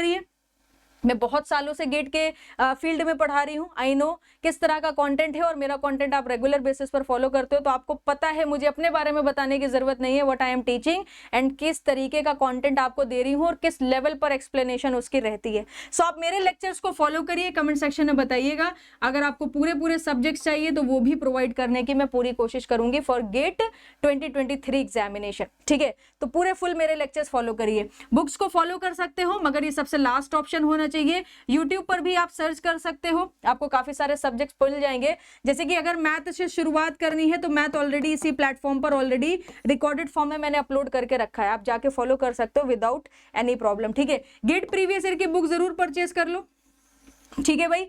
अभी 2-3 चीजें हैं, पीडीएफ वगैरह की तरफ बिल्कुल भी मत भागा करो कि मैम पीडीएफ दे दीजिए। कोई एजुकेटर लेसन पढ़ा रहा है, सब्जेक्ट पढ़ा रहा है, उसी से पीडीएफ मांग ली कि आपने जो भी पढ़ाया इसकी पीडीएफ बना के दे दो, ये सब नहीं करना है। इन सब से कुछ भी नहीं होने वाला। अगर आपको लगता है होगा, करके देखो, फिर अगले साल मेरे से वापस मुलाकात करना, मैं यहीं के यहीं रहने वाली हूँ, ठीक है। तो किसी से भी पीडीएफ मांगना छोड़ दो, अपने खुद के नोट्स क्रिएट करो, अपने खुद के शॉर्ट नोट्स क्रिएट करो, और जितनी भी इंपॉर्टेंट बुक्स हैं, प्रीवियस ईयर क्वेश्चंस हो गए, कुछ इंपॉर्टेंट बुक्स हो गई, वर्कबुक हो गई, इनको पीडीएफ फॉर्मेट में बिल्कुल भी यूज नहीं करना है। हार्ड कॉपी होनी चाहिए, क्योंकि आप पिछले 20 साल से हार्ड कॉपी में ही सारी चीजें पढ़ रहे हो। तो इतना आपकी बॉडी कंपैटिबल नहीं है, फ्लेक्सिबल नहीं है कि जो 20 साल से आदत बनी हुई है वो 2 साल में कोविड की वजह से बदल जाएगी। तो आप अपना मैक्सिमम आउटपुट तभी निकाल सकते हो जब आप अपने जो भी कन्वेंशनल मेथड है उसके थ्रू प्रिपरेशन को कंटिन्यू रखो। सो ये कुछ हार्ड कॉपीज आपके पास होनी चाहिए। नोट्स की अगर मैं बात करूं, जैसे कि मैंने बताया कि आपको सेशन के साथ ही अपने कॉम्प्रिहेंसिव नोट्स को बनाते चलना है। ऐसा नहीं करना है कि आप सेशन देख रहे हो ऐसे बैठे, एजुकेटर पढ़ा रहा है, समझ आ रहा है, अच्छा लग रहा है, बढ़िया, फिर उसके बाद सेशन खत्म हो गया, इन्हीं की पीडीएफ लो, सेव करो सिस्टम पे, हो गया। इससे कहीं नहीं जाने वाले। तो सेशन के टाइम पर ये नेसेसरी है कि आपने खुद के कॉम्प्रिहेंसिव हैंड रिटन नोट्स को क्रिएट करोगे, चाहे सेशन के साथ कर लो, चाहे सेशन के बाद कर लो, चाहे उससे पहले कर लो, डजंट मैटर, मगर आपकी खुद की हैंड राइटिंग में आपके पास आपके कॉम्प्रिहेंसिव नोट्स होने चाहिए। 2023-2024 के लिए शॉर्ट नोट्स भी होने चाहिए, वो भी इंपॉर्टेंट है। बनाना कैसे है, कुछ इंपॉर्टेंट पॉइंट्स को याद रखो, उसके बाद शॉर्ट नोट्स बनाओ। अगर आपने कॉम्प्रिहेंसिव नोट्स बना लिए, इमीडिएटली शॉर्ट नोट्स बनाने की जरूरत नहीं है। सब्जेक्ट को 2 बार पढ़ लो, फिर तीसरी बार जब आपको रिवीजन का मौका मिले तो आप क्या कर सकते हो, 2 बार ऑलरेडी सब्जेक्ट पढ़ चुके हो, देन A4 शीट में आप तीसरी बार में सब्जेक्ट के शॉर्ट नोट्स बना सकते हो। शॉर्ट नोट्स वाकई में शॉर्ट होने चाहिए। ऐसा नहीं है कि आपने पूरे पूरे स्टेटमेंट, पूरे पूरे डेफिनेशन, सारी चीजें उठा के कॉपी कर दी है। अगर आप ऐसा करोगे तो आपके शॉर्ट नोट्स फिर से कॉम्प्रिहेंसिव में कन्वर्ट हो जाएंगे। सो सिर्फ और सिर्फ इंपॉर्टेंट टॉपिक और फॉर्मूला ही आपको शॉर्ट नोट्स में लिखना है, और एक चैप्टर को आपको कंप्रेस करा के 1 से 2 A4 शीट में लेके आना है, इससे ऊपर बिल्कुल भी नहीं जाना। कोशिश करो कि अगर कोई स्टेटमेंट लिख रहे हो, कोई डेफिनेशन लिख रहे हो, तो उसको सिंबॉलिक फॉर्म में लिखो, या तो पिक्टोरियल फॉर्म में लिखने की कोशिश करो, या चार्ट बना के समझने की कोशिश करो। जैसे टाइप ऑफ फ्लूइड पढ़ना है तो स्टेटमेंट्स लिखने की जरूरत नहीं है, जस्ट ड्रॉ दी डायग्राम, ठीक है, एंड सारे डायग्राम्स के थ्रू आप टाइप ऑफ फ्लूइड को रिप्रेजेंट कर सकते हो। प्रेशर के बारे में समझना है, don't write the pressure derivations, ये कह सकते हैं, या प्रेशर डेफिनेशंस। आप डायग्राम बनाओ, यहां पर बता दो ये एब्सोल्यूट प्रेशर है, ये गेज प्रेशर है, ये आपका एटमॉस्फेरिक प्रेशर है। रेफरेंस लाइन से ही खाली समझा दो। जितना कम थ्योरी लिखोगे उतना ज्यादा इफेक्टिव शॉर्ट नोट्स आपके यहाँ पर क्रिएट होने वाले, ठीक है। अपनी खुद की लैंग्वेज में लिखो, बुकिश लैंग्वेज बिल्कुल यूज करने की जरूरत नहीं है, क्योंकि शॉर्ट का मतलब है क्विक रिवीजन कराने वाला। तो क्विक रिवीजन आपका तभी हो पाएगा जब आपकी भाषा में वो लिखा होगा, चाहे हिंदी भाषा हो, चाहे अरेबिक भाषा हो, चाहे इंग्लिश भाषा हो, मगर आप अपनी ऐसी लैंग्वेज में लिखो जिसको सिर्फ आप समझ पाओ, जमाने को समझाने की जरूरत नहीं है। छोटा छोटा लिखो, एक ही पेज में कंप्रेस करो। अगर 1-2 कलर पेन से लिखोगे तो आप डिफ्रेंशिएशन आसानी से कर पाओगे। जब हम कोई भी चीज बहुत छोटी छोटी पास लिखते हैं, सेम कलर से लिखोगे तो डिफरेंशिएशन कम हो पाता है, बट कलर यूज कर लोगे तो छोटी ही सी ही जगह पर सारी चीजें अलग अलग कलर में हाईलाइट हो जाएंगी, तो विजिबिलिटी बढ़ जाएगी, कोई दिक्कत वाली बात नहीं है, ठीक है ना। चैप्टर वाइज अपने नोट्स को ऑर्गेनाइज करने की कोशिश करिए। तो ये शॉर्ट नोट्स और नोट, देखो आज का जो सेशन है ना लेंदी है, मगर पूरे ब्रह्मांड का ज्ञान इसी में है। गेट के बारे में, कैसे प्रिपरेशन स्टार्ट करनी है, कैसे नोट्स बनाने हैं, कैसे शॉर्ट नोट्स बनाने हैं, कैसे मोटिवेटेड रहना है, ईच एंड एवरीथिंग। एक वीडियो देख लोगे फिर उसके बाद डायरेक्ट प्रिपरेशन पर जंप करो, फिर आगे कोई भी चीजें देखने की जरूरत नहीं पड़ेगी, ठीक है। तो नोट कंपलसरी है, शॉर्ट नोट कंपलसरी है, ये दोनों ही चीजें आपकी होनी चाहिए। Now it's time to discuss with the revision strategy. आपने आज एक सब्जेक्ट स्टार्ट करा, आफ्टर 15 डेज आपने सब्जेक्ट कवर कर लिया, अब बारी आती है रिवीजन की। आप ऐसा बिल्कुल भी नहीं कर सकते कि आपने दूसरा सब्जेक्ट स्टार्ट कर दिया और पहले सब्जेक्ट को बंद करके अलमीरा में रख दिया, खत्म काम। Don't do this. अगर आप ऐसा करोगे, आप 1 महीने बाद सब्जेक्ट पे जब लौट के आओगे तो आप एकदम भूल चुके होगे और आपको लगेगा कि ये क्या हो गया। और ये बहुत ही कॉमन प्रॉब्लम है। मैं आपसे हार्वर्ड बिजनेस रिव्यू शेयर करती हूं, तो ये जो आपको कर्व दिख रहा है, this is known as the Ebbinghaus forgetting curve, ठीक है। हार्वर्ड यूनिवर्सिटी का नाम सबने सुना है। वहां पर एक एक्सपेरिमेंट करा गया और उस एक्सपेरिमेंट के थ्रू एक कर्व जनरेट करा गया कि इंसान भूलता कैसे है, ह्यूमंस भूलते कैसे हैं। तो उनका जो रिव्यू आया, एचबीआर का जो रिव्यू आया, अब एचबीआर ने दिया है तो बहुत ही ज्यादा इफेक्टिव है ये, ठीक है ना। इसको आप हल्के में मत लेना कि कोई भी कर्व में हमने समझा दिया। दिस इज यूनिवर्सल कर्व कह सकते हैं हम इसे, कि ये बहुत ही एक्सपेरिमेंट के बाद ही जनरेट करा गया। तो उन्होंने देखा क्या, ऑब्जर्व क्या किया कि जब भी आप कोई चीज पढ़ के आते हो तो वो आपको 100% याद रहती है, ठीक है भाई, 100% याद रहती है। और आपने कोई भी चीज सीखी, कोई एजुकेटर है आपको कोई टॉपिक पढ़ा के चले गए, अब जब जिस पर्टिकुलर टाइम पर आपने टॉपिक पढ़ा आपको 100% वो टॉपिक आता था। जैसे ही 20 मिनट गुजर जाएंगे आप उस टॉपिक में सिर्फ 58% याद रख पाओगे, रेस्ट जो 42% है वो आप भूल चुके होगे। ये साइंटिस्ट कह रहे हैं, ठीक है। ऐसा होता है, सभी के साथ होता है। आप मत बोलना नहीं मैम मेरे साथ ऐसा नहीं होता, ठीक है, सबके साथ ऐसा होता है। 20 मिनट जैसे ही पढ़ने के बाद आपके बीत जाएंगे, 58% सिर्फ आपको याद रह जाएगा और 1 घंटे के बाद सिर्फ 44% आपको याद रह जाता है। ऑलमोस्ट आप हाफ ऑफ द कंटेंट जो है वो भूल चुके होते हैं, हाफ ऑफ द मेमोरी आपकी स्केप कर चुकी होती है। और जैसे ही 1 दिन बीतता है तो आप 33% ही याद रख पाते हो, यानी कितना सारा 60% के आसपास आप यहाँ पर भूल गए, 60-70% के आसपास आप यहाँ पर कंटेंट भूल चुके हो। तभी तो ऐसा लगता है ना 15-20 दिन बाद सब्जेक्ट को वापस से पढ़ते हैं तो हमें लगता है कि कुछ नया ही प्रजाति हमारे सामने आ गई, हमें याद ही नहीं आता है क्या हमने पढ़ा था। सो ये जो फॉरगेटिंग कर्व है ये आपको यही बता रहा है। और 6 दिन के बाद तो आपको जो आपने 100% पढ़ा था उसका मात्र 25% ही आपके माइंड में रह जाता है। तो भाई ये बहुत बड़ी समस्या है और पूरी दुनिया में हर एक ह्यूमन के साथ ये समस्या है, ठीक है, क्योंकि ये एक आपका ऐसा कर्व है जिसमें बहुत सारे लोगों को इन्वॉल्व करके बनाया गया है। तो फॉरगेटिंग कर्व का अगर आप through out the month data देखोगे तो आपका रिटेंशन 100% था, बट 20 मिनट गुजरने के बाद रिटेंशन 58% बचा, 1 घंटा गुजरने के बाद 44% रिटेन करा पाए, 9 घंटा गुजरने के बाद 36, 1 दिन गुजरने के बाद सिर्फ 34% रिटेन कराया, 6 दिन गुजरने के बाद मात्र 25% आप रिटेन करा पाए और 30 दिन के बाद आपको क्या मिला, सिर्फ और सिर्फ 21% कंटेंट आपको याद था, बाकी सारा आप भूल चुके थे। तो करना क्या है, यहां पर एक और कर्व जनरेट करा गया, that is known as the overcoming the curve.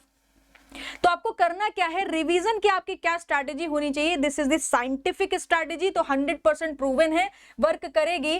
जब आपने कोई भी कंटेंट पढ़ा, ठीक है ना, आप देखो ये जो कर्व आपको दिखा रहा है ना ब्लू कलर से, ये कर्व आपको दिखा रहा है जो भी नया लर्नर है, जो भी न्यू लर्नर होगा, पहली बार जिसने कोई भी चीज पढ़ी होगी, ये उसका कर्व है। तेजी से जैसे जैसे वक्त गुजरता जाएगा वो कंटेंट भूलता जाएगा, रिमेंबर्ड परसेंटेज अब अगर आप देखोगे तो लगातार डिक्रीज हो रही है।